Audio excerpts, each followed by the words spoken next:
प्रीति school में teacher थी। प्रीति को खाने का बहुत शौक था। वो हर समय कुछ न कुछ खाती रहती थी, लेकिन एक दिन प्रीति के सामने बहुत ही मुश्किल स्थिति आ गई जब स्कूल में उसका पेट खराब हो गया। रोज की तरह प्रीति अपने हैंडबैग के साथ साथ 5 किलो का झोला लेकर ऑटो से स्कूल पहुंची। ऑटो से उतरते समय प्रीति अपना झोला वहीं भूल गई। प्रीति ऑटो वाले को पैसे देकर जाने ही वाली थी कि ऑटो वाले की नजर उसके झोले पर पड़ गई। उस ऑटो वाले ने झोला हाथ में उठा लिया। अरे बाप रे, न जाने झोले में क्या है, बहुत भारी है। मैडम जी को आवाज लगाता हूँ। ऑटो वाले ने प्रीति को आवाज लगाई। अरे मैडम जी, आपका झोला छूट गया। ऑटो वाले की आवाज सुनकर प्रीति दौड़ी दौड़ी वापस आई और ऑटो वाले के हाथ से झोला लेते हुए बोली, थैंक यू भैया, तुमने मेरा झोला दे दिया, वरना आज तो मुझे भूखा ही रहना पड़ता। मैडम जी, इस झोले में क्या है, बहुत भारी है। भारी? नहीं भैया, मुझे तो ये झोला बिल्कुल भी भारी नहीं लग रहा है। कोई बात नहीं, अच्छा मैं चलता हूँ। प्रीति अपना भारी भरकम झोला लेकर स्कूल के अंदर आ गई। प्रीति को देखते ही दूसरे टीचर और बच्चों में कानाफूसी होने लगती थी। मैथ्स की टीचर शिवानी ने हिंदी की टीचर कल्पना को इशारे से अपने पास बुलाया। बोलो शिवानी, क्या बात है? तूने प्रीति को देखा? आज भी झोला भर के खाना लाई है। हाँ यार, सारा दिन क्लास में और कॉमन रूम में बैठकर खाती रहती है। पता नहीं बच्चों को क्या सिखाती होगी, अपनी तरह खाना सिखाती होगी। दोनों हंसने लगते हैं। प्रीति अपना झोला लेकर क्लास में पहुंच जाती है।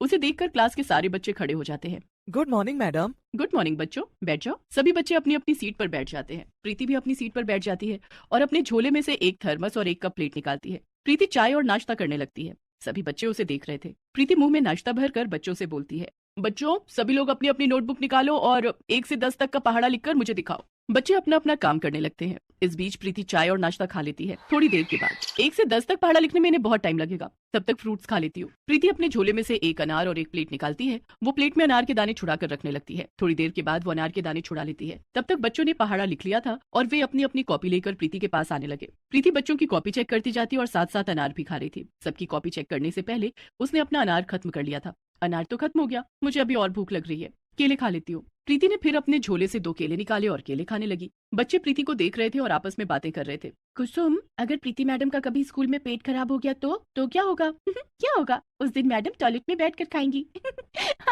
और दोनों बच्चियां हंसने लगती हैं। प्रीति ने उन्हें हंसते हुए देख लिया। कुसुम, कोमल, क्या बात है? तुम दोनों क्यों हंस रही हो? लाओ अपनी कॉपी चेक कराओ, मैं देखूं तुम दोनों को पहाड़ा आता है कि नहीं। अगर एक भी पहाड़ा गलत निकला तो तुम दोनों कल अपने घर से मेरे लिए खाना लाओगे, समझी?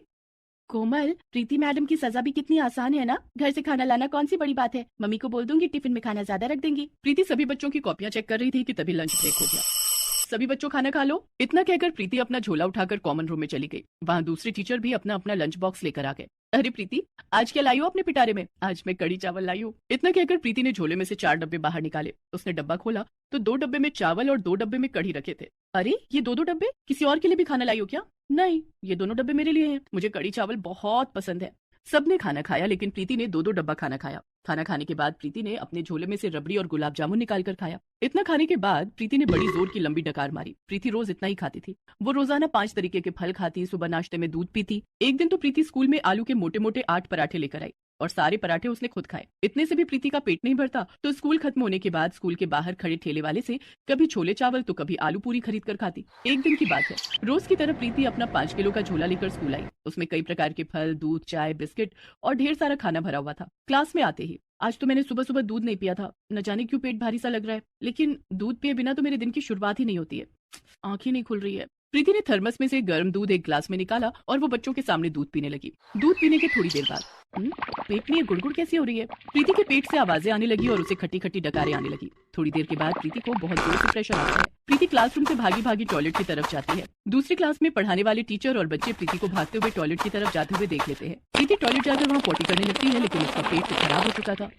अरे ये क्या, मुझे तो लूज मोशन हो रहा है। प्रीति जब पॉटी कर रही थी तब बहुत जोर जोर से आवाजें आ रही थी जो टॉयलेट के बाहर तक जा रही थी और बगल की क्लास के टीचर और बच्चे भी वे आवाजें सुन रहे थे। टॉयलेट से बहुत गंदी बदबू भी निकलकर क्लास तक जा रही थी। सभी बच्चों और टीचर ने अपने अपने हाथों से अपने कान और नाक बंद कर लिए। प्रीति बहुत देर तक पॉटी करती रही। उसके पेट में बहुत तेज मरोड़ हो रहा था। प्रीति टॉयलेट में बैठी बैठी सोचती है, कल रात मैंने ढेर सारे छोले खाए हैं, कहीं मेरा पेट उसी से तो नहीं खराब हो गया। काफी देर हो गई। जब प्रीति टॉयलेट से बाहर नहीं आई तो सफाई कर्मचारी मधु ने प्रीति को बाहर से आवाज लगाई, प्रीति मैडम, क्या बात है? आपकी तबीयत तो ठीक है ना? हाँ मधु, आती हूँ मैं थोड़ी देर में। कुछ देर के बाद प्रीति टॉयलेट के बाहर आई और हाथ मुंह धोकर क्लासरूम में गई। तभी कुसुम ने प्रीति से कहा, मैडम, आपने जो कल होमवर्क दिया था उसमें से मुझे कुछ पूछना है। कुछ इंग्लिश के वर्ड की मीनिंग मुझे समझ नहीं आई, आप बता दीजिए। तभी कोमल ने कहा, हाँ मैडम, आपने जो मैथ्स के सवाल दिए थे वो भी हमारी समझ में नहीं आए। बच्चे अपनी अपनी प्रॉब्लम्स प्रीति को बता रहे थे, लेकिन प्रीति को तो कुछ सुनाई ही नहीं पड़ रहा था। उसे सुनाई पड़ रही थी तो सिर्फ उसके पेट से आ रही गुड़गुड़ की आवाज। प्रीति के पेट में फिर से बहुत तेज मरोड़ें उठने लगी और उसे बहुत तेज प्रेशर आ गया। प्रीति टॉयलेट की तरफ भागी, लेकिन प्रेशर इतना तेज था कि प्रीति की पॉटी निकल गई। वो लूज मोशन करते हुए टॉयलेट पहुंची। प्रीति ने पूरा फ्लोर पॉटी से गंदा कर दिया था। पूरे स्कूल में पॉटी की बदबू फैल गई थी। दूसरी कक्षा में पढ़ रहे बच्चे अपनी अपनी क्लास से बाहर आ गए। अरे यहाँ तो किसी ने पॉटी कर दी। ये पॉटी प्रीति मैडम ने की होगी। हमने उन्हें भागकर टॉयलेट की तरफ जाते हुए देखा था।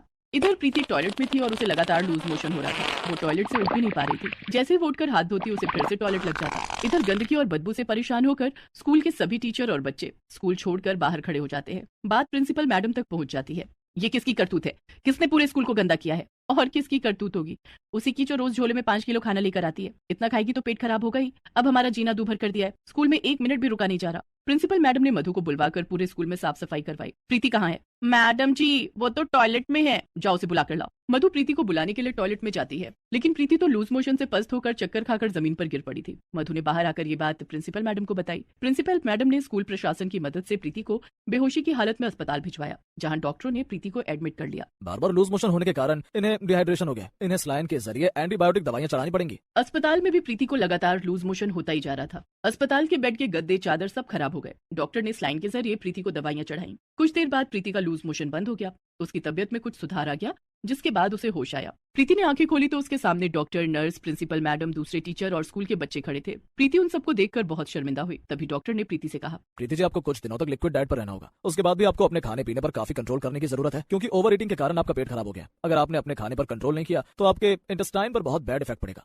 डॉक्टर साहब अब मैं बहुत लिमिटेड खाना खाऊंगी और बहुत हल्का खाना खाऊंगी। मेरी वजह से आज पूरे स्कूल को परेशानी हुई है, इसलिए मैं वादा करती हूँ कि अब मैं खाना उतना ही खाऊंगी जितने की जरूरत हो। उसके बाद प्रीति ने प्रिंसिपल मैडम, स्कूल की सभी टीचर और बच्चों से माफी मांगते हुए कहा, मैडम मेरी वजह से आप सभी को परेशानी हुई है। हो सके तो आप सभी मुझे माफ कर दे। मैंने कभी बच्चों की पढ़ाई पर ध्यान नहीं दिया। मेरा ध्यान हमेशा खाने पर ही रहता था, जिसके कारण आज मुझे अस्पताल आना पड़ा। कोई बात नहीं प्रीति, तुम्हें अपनी गलती का एहसास हो गया, इतना काफी है। हमें उम्मीद है कि अब तुम अपनी सेहत पर ध्यान दोगी, क्योंकि सेहत ज्यादा खाने से नहीं बनती है। हमें उतना ही खाना चाहिए जितना हमारे शरीर को जरूरत हो। संध्या तैयार होकर अपने कमरे से बाहर आई। संध्या ने जीन्स और ट्यूब टॉप पहन रखा था। अरे संध्या बेटी कहाँ जा रही हो? माँ आज मैं रजनी के साथ शॉपिंग पर जा रही हूँ। परसों कॉलेज में हमारी फेयरवेल पार्टी है, उसके लिए ड्रेस खरीदनी है। ये तुमने कैसे कपड़े पहने हैं संध्या? आधा बदन दिख रहा है। जरा ढंग के कपड़े पहन लो। अब तुम्हारी शादी होने वाली है। शादी के बाद तुझे ऐसे कपड़े पहनने को नहीं मिलेंगे। अरे माँ ये आजकल का फैशन है, मॉडर्न जमाना है। मैं तो शादी के बाद भी ऐसे ही कपड़े पहनूंगी। तुम बस मेरे लिए सास भी मॉडर्न ढूंढना जो मेरी तरह कपड़े पहनती हो। इतना बोलकर संध्या अपनी सहेली रजनी के घर चली गई। दोनों सहेलियां फेयरवेल पार्टी के लिए शॉपिंग करने मॉल गई। संध्या ने काफी मॉडर्न कपड़े खरीदे। शॉपिंग करके दोनों अपने अपने घर आ गए। अच्छा रजनी, मिलते हैं फेयरवेल वाले दिन। ओके संध्या, बाय। संध्या की कॉलेज की पढ़ाई पूरी हो चुकी थी। परसों फेयरवेल पार्टी थी। पार्टी में संध्या ने काफी मॉडर्न कपड़े पहने। कॉलेज की पढ़ाई खत्म होने के बाद संध्या के माता पिता उसकी शादी के लिए लड़के देखने लगे। एक दिन संध्या को देखने के लिए लड़के के माता पिता आए। लड़के की माँ ने काफी मॉडर्न कपड़े पहन रखे थे, जीन्स और क्रॉप टॉप। उन्हें देखते ही संध्या ने अपनी माँ से कहा, माँ मेरी तरफ से शादी के लिए हाँ है। अरे लेकिन लड़का तो आया ही नहीं है, तू उसे भी तो देख लेती। अरे माँ लड़के की माँ इतनी मॉडर्न है तो लड़का भी मॉडर्न ही होगा। मुझे मेरी सास बहुत पसंद है। संध्या हंसने लगती है। लड़के वालों को भी संध्या बहुत पसंद आई। दोनों तरफ से औपचारिक बातें हुई और शादी पक्की हो गई। बहुत जल्द संध्या की शादी रोहन के साथ हो गई। संध्या खुशी खुशी अपने ससुराल आ गई। ससुराल आकर संध्या के पैर मानो जमीन पर नहीं टिक रहे थे। संध्या अपने कमरे में शादी के जोड़े में बैठी थी। तभी उसकी सास मानवी ने आकर उससे कहा, अरे संध्या बहू तू अभी तक शादी के जोड़े में बैठी है, जा जाकर कपड़े बदल ले और ले ये गाउन पहन ले। संध्या की सास ने उसे एक बहुत ही मॉडर्न लुक का रिवीलिंग गाउन पहनने के लिए दिया, जिसे देखकर संध्या ने सोचा, कितने खुले विचारों वाले लोग हैं। मैं कितनी लकी हूँ कि मुझे इतनी मॉडर्न सास मिली है। संध्या ने फौरन अपने कपड़े बदल लिए और गाउन पहनकर बैठ गई। शादी की सारी रस्में संध्या के गाउन ड्रेस में ही पूरी हुई। रात को सब लोग खाना खाकर सोने अपने अपने कमरे में चले गए। संध्या भी रोहन के साथ अपने कमरे में सो रही थी। तभी उसे बहुत जोर की सुसु आई। उफ कितनी जोरों की नींद आ रही है, ऊपर से सुसु को भी अभी आना था। संध्या नींद में थी। वो अपनी आंखें मलते हुए कमरे से बाहर निकली और बाथरूम में गई। नींद में होने के कारण वो ठीक से देख नहीं पाई और उसका पैर बाथरूम में दरवाजे के पीछे रखे हगीज से जा टकराया। संध्या की नींद खुल गई। अरे दरवाजे के पीछे ये क्या रखा हुआ है? संध्या ने देखा कि एक पॉलीथीन में बांधकर कुछ रखा हुआ था। संध्या ने पॉलीथीन खोलकर देखा तो उसमें हगीज रखा हुआ था, जिसमें सुसु पॉटी भी लगी हुई थी। संध्या ने तुरंत उस हगीज को जमीन पर फेंकते हुए कहा, छी छी छी ये तो हगीज है, लेकिन घर में हगीज कौन पहनता है? शादी में कई मेहमान आए थे जिनके छोटे छोटे बच्चे थे। शादी में जरूर कोई ऐसा मेहमान आया होगा जिसका छोटा बच्चा होगा। ये हगीज उसी बच्चे की होगी। संध्या ने हगीज को वापस पॉलीथीन में रख दिया और सुसु करके अपने कमरे में आ गई। कुछ दिनों के बाद घर से सारे मेहमान चले गए। रोज की तरह एक दिन संध्या बाथरूम में नहाने गई तो उसे फिर हगीज मिला जो पॉलीथीन में बांध कर रखा हुआ था। अब तो सारे मेहमान चले गए हैं, घर में कोई बच्चा भी नहीं है, फिर ये हगीज किसका हो सकता है? संध्या ने घर की नौकरानी से कहकर हगीज को बाहर फेंकवा दिया। वो नहा धोकर अपने कमरे में आ गई। संध्या ने धीरे धीरे घर का कामकाज संभालना शुरू कर दिया था। यूं तो घर के सभी काम के लिए नौकरानी थी, लेकिन नौकरानी को क्या काम करना है ये बताना संध्या का काम था। संध्या घर में साफ सफाई का बहुत ध्यान रखती थी, लेकिन रोजाना सफाई करने के बाद भी उसे बाथरूम में हगीज जरूर मिलता था, जिसे देखकर संध्या परेशान रहने लगी थी। दरअसल संध्या की सास मानवी को कपड़े में ही सुसु और पोटी करने की आदत थी, इसलिए वो हगीज पहनती थी। इस बात से अनजान संध्या एक दिन मानवी से बोली, माँ जी, ना जाने हमारे बाथरूम में रोज हगीज कौन रख जाता है। मुझे तो अपनी नौकरानी ललिता पर शक है। हाँ संध्या बहू, मुझे भी ललिता पर ही शक है। तुम उस पर नजर रखा करो। जिस दिन उसे रंगे हाथों पकड़ लिया ना, उस दिन उसे काम से निकाल देंगे। अब संध्या अपनी नौकरानी ललिता पर नजर रखने लगी। ललिता सारा दिन घर की साफ सफाई में लगी रहती और वो खुद भी बहुत साफ सफाई से रहती थी। एक दिन की बात है, मानवी घर का सामान लाने बाजार गई थी। ओह, मेरा पर्स तो अलमारी में ही छूट गया। अब मैं शॉपिंग कैसे करूंगी। मानवी ने संध्या को फोन किया। हेलो संध्या बहू, मेरा पर्स मेरी अलमारी में छूट गया है। तू मेरी अलमारी से पर्स लेकर बाजार आ जा। ठीक है माँ जी। संध्या फोन रख देती है और मानवी के कमरे में जाकर उसकी अलमारी खोलती है और उसमें मानवी का पर्स ढूंढने लगती है। संध्या मानवी का पर्स ढूंढ ही रही थी कि उसके सिर पर अलमारी में रखा हुआ ढेर सारा हगीज गिरने लगता है। अरे ये सब क्या है। ये तो हगीज है, लेकिन माँ जी की अलमारी में हगीज कैसे, वो भी इतने सारे। ऐसा तो नहीं कि बाथरूम में मिलने वाले हगीज माँ जी के ही हो। तो क्या माँ जी हगीज पहनती है। मुझे पता करना होगा कि इस बात में कितनी सच्चाई है। संध्या को हगीज के ढेर के बीच में मानवी का पर्स मिल जाता है। वो हगीज को वापस अलमारी में रख देती है और पर्स लेकर बाजार आ जाती है। आ गई संध्या बहू, तुझे मैंने परेशान कर दिया ना। नहीं माँ जी, मुझे कोई परेशानी नहीं हुई, बल्कि आपके साथ मैं भी बाजार घूम लूंगी। घर में बैठे बैठे बोर हो रही थी। संध्या अपनी सास के साथ बाजार में शॉपिंग कर रही थी और सोच रही थी, कैसे पता करूं कि माँ जी सचमुच में हगीज पहनती हैं। मुझे क्या करना होगा। संध्या थोड़ी देर तक सोचती है। ये ठीक रहेगा। मैं सारे हगीज छिपा दूंगी, फिर पता चल जाएगा कि हगीज सचमुच में माँ जी पहनती हैं या कोई और। क्या सोच रही हो संध्या बहू। अब कुछ नहीं माँ जी, मुझे कुछ काम याद आ गया। मैं घर जा रही हूँ, आप शॉपिंग करके आ जाना। ठीक है बहू। संध्या जल्दी जल्दी चलकर घर आती है और मानवी के कमरे में जाती है। वो अलमारी में रखे सारे हगीज को वहां से हटाकर अपने कमरे में छिपा देती है। थोड़ी देर के बाद मानवी बाजार से घर आ गई। वो अपने कमरे में गई। पीछे पीछे संध्या चाय लेकर मानवी के कमरे में जाती है।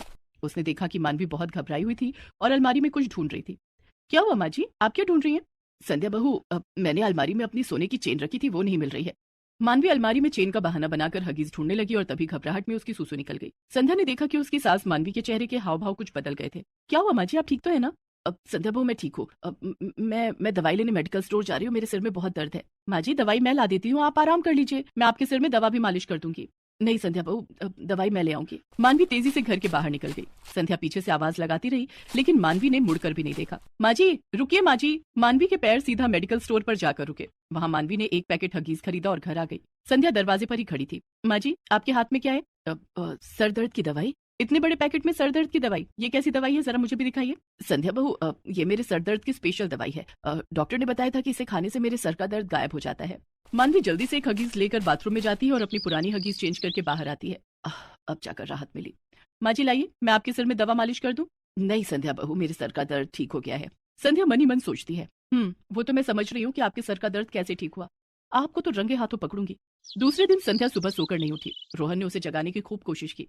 संध्या उठो, दिन के 10 बज गए हैं। रोहन, आज मेरे सर में बहुत दर्द है, तुम माँ जी से सर दर्द की दवाई मांग कर ले आओ। उनके पास सर दर्द की बहुत अच्छी दवाई है। रोहन मानवी के पास जाता है और सर दर्द की दवाई मांगता है। रोहन बेटे, दवाई तो खत्म हो गई है। तभी सर पर पट्टी बांधे हुए संध्या वहां जाती है। अरे माँ जी, कल ही तो आप बड़े से पैकेट में ढेर सारी सर दर्द की दवाई लेकर आई थी, इतनी जल्दी कैसे खत्म हो गया। और संध्या मानवी की अलमारी से हगीज का पैकेट निकालती है। यही है ना वो सर दर्द की दवाई। संध्या, ये तो हगीज है। लेकिन माँ जी तो कल कह रही थी कि ये उनके सर दर्द की दवाई है। माँ, ये सब क्या है। अब रोहन बेटे, ये हगीज मेरे हैं। क्या आप हगीज पहनती हैं। हाँ बेटे, तुम दोनों मुझे माफ कर दो। अब हमेशा से मैं हर बात पर बहुत जल्दी घबरा जाती हूँ और इस कारण मेरी सुसु पॉटी निकल जाती थी, इसलिए मैं हगीज पहनती हूँ। इसलिए मैं जीन्स पहनती हूँ ताकि हगीज अच्छे से फिट रहे।